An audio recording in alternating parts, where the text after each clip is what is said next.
He's in his 40s with one simple dream: become a master swordsman and unlock special powers. But life had other plans. Instead, he ended up as a private instructor in the royal system. And that's when everything flipped upside down. Who is this mysterious man named Beryl? And what kind of powers did he end up discovering?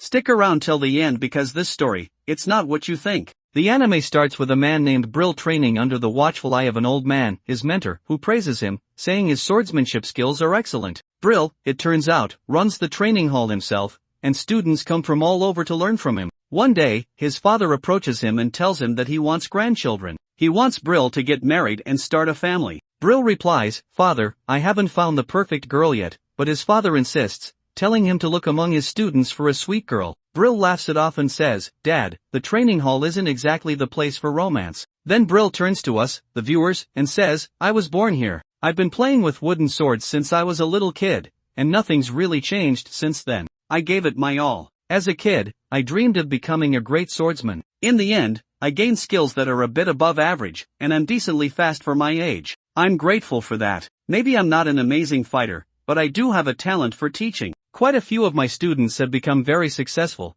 and I thank God, but I also like to think I had something to do with it." Later that day, Beryl and his father are sitting down for a meal. Once again, his father brings up the grandchildren. Is it really that hard to want some grandkids?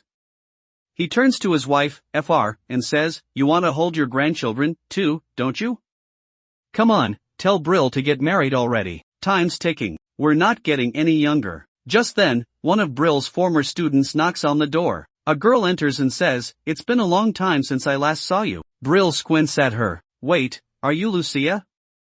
"Yes, it's me," she says with a smile. She sits down and joins them for tea. Beryl admits it's been so long, he almost didn't recognize her. Meanwhile, Beryl's father says he's kept up with her news through her letters she used to send them regularly. Now, she's been promoted and is a knight commander of the Royal Order. The reason she came today, she has something important to tell Beryl. "I recommended you to become a personal instructor for the Royal Order, and the appointment was accepted. This is the official document complete with the kingdom's royal seal. It's a great opportunity. You can't turn it down. Otherwise, you'll be facing some serious consequences." She stands up and adds, "There's a carriage waiting outside. You have to come with me now. We'll stay overnight in the capital. The training hall closes tomorrow, so time is of the essence." His father tells him to hurry up and look for a wife in the capital. Then he teases him, saying, "Actually, don't bother looking. She's sitting right next to you. What a beautiful girl." Beryl gets flustered and snaps, "Dad, stop messing around. You're embarrassing Alukia. There's a huge age gap between us." But Alukia, blushing a little, softly says she doesn't mind. In fact, she mutters under her breath that the age difference is actually a good thing. Beryl leans in confused. "Huh? What was that?" She stammers, "Nothing." Her face turns bright red. They hop into the carriage to begin their journey. Along the way, Beryl notices the sword she carries and brings it up. It was a gift he had given her long ago, back when she was still his student. He says, "I'm honestly surprised you still have that sword. I gave it to you when you graduated from my training hall. But let's be real, a village-forged blade like that isn't fit for a commander like you now." She replies with a smile, "On the contrary, this sword suits me perfectly. You, master, have done so much for me. I respect and admire you deeply. You've taught me more than I could ever say. I'm truly grateful, and I'm confident I'll do well in the position you helped me get. I want to become someone worthy of you." Beryl pauses, caught off guard by her words. She immediately blushes, realizing what she just said, and turns her face away. They finally arrive at Beltran, the royal capital. It's been years since Beryl last set foot in the city. The next morning, they check into a hotel, and on the following day, Alucia is seen talking about her former teacher. She tells the others, "He's incredibly strong.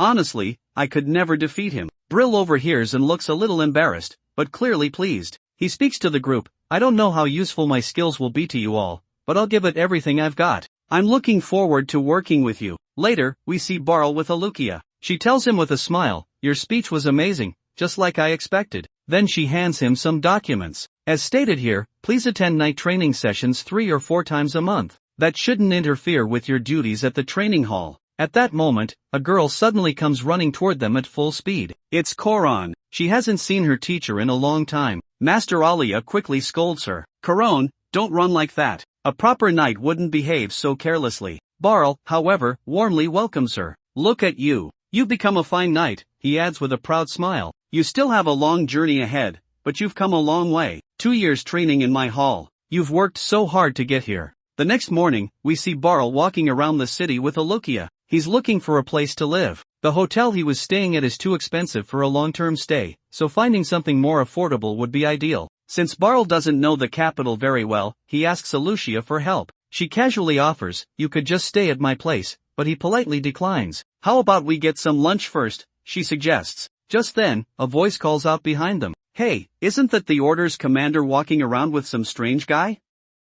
Alukia instantly recognizes the voice. It's Lysandra. She's clearly trying to stir up trouble with lies. Beryl becomes visibly nervous. Alukia turns to her with a stern glare. "Enough with the insults, Lysandra." Beryl wants to leave the area, but Alukia refuses. She insists on handling the situation herself. Alukia ignores Lysandra's accusations, but Lysandra stops her to finish speaking. She demands to know how Alukia dares to call a random man her mentor. When Beryl looks at Lysandra, he notices she's wearing a rank plate, meaning she's a black rank adventurer. But as Lysandra looks closely at Beryl's face, she suddenly recognizes him. She reveals herself as Serena Landra. Beryl had taken her in as a child and taught her how to wield a sword. That jogs Beryl's memory, and he finally remembers her. Lysandra tells him she had wanted to show him her success for a long time, but never got the chance. Beryl tells her he's glad to see how far she's come. Landra then asks what he's doing with Alukia. Alukia explains that Beryl is now a private instructor for the Liberian Order, that he's going to be living in Baltrain,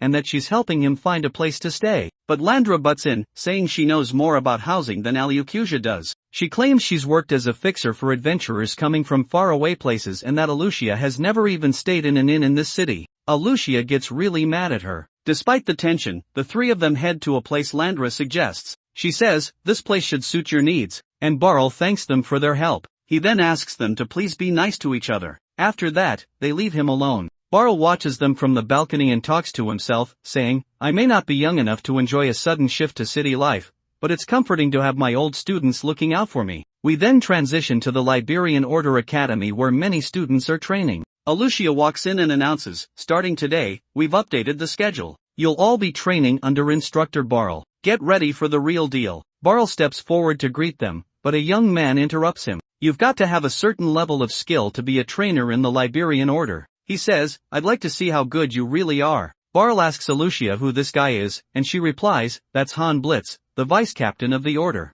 Han Blitz then tells Beryl, "I hope you'll accept a duel." Alukia says, "This is a great opportunity to show off your skills. Just don't go making decisions on your own again." Beryl gives her a look, clearly annoyed. As they prepare to fight, Han Blitz smirks and says, "The captain's far too kind." Wanting to honor her former mentor like this isn't surprising, but sometimes storms bring mistakes, and I'm in a position to correct those. Then Beryl says, "I'm just a man from the outskirts, but at the very least, I'll do everything I can. I don't want to look too weak when I lose. I can't let Alukia lose her position because of me." The battle begins. They clash, blocking each other's attacks. Beryl lands a hit. He moves in to check on Henblitz, concerned, but Henblitz snaps back. "I don't need your concern." Beryl thinks to himself, "I was planning to stop, but in the end, I struck him." Henblitz charges at him again, but Beryl blocks him. He's insanely fast. His strength, it's above my level. Beryl ends up winning the training match. Henblitz is shocked by his strength and impressed by his fighting style. Then he says, "I want you to be my trainer." The scene shifts. The group is celebrating. Beryl has officially been appointed as a trainer.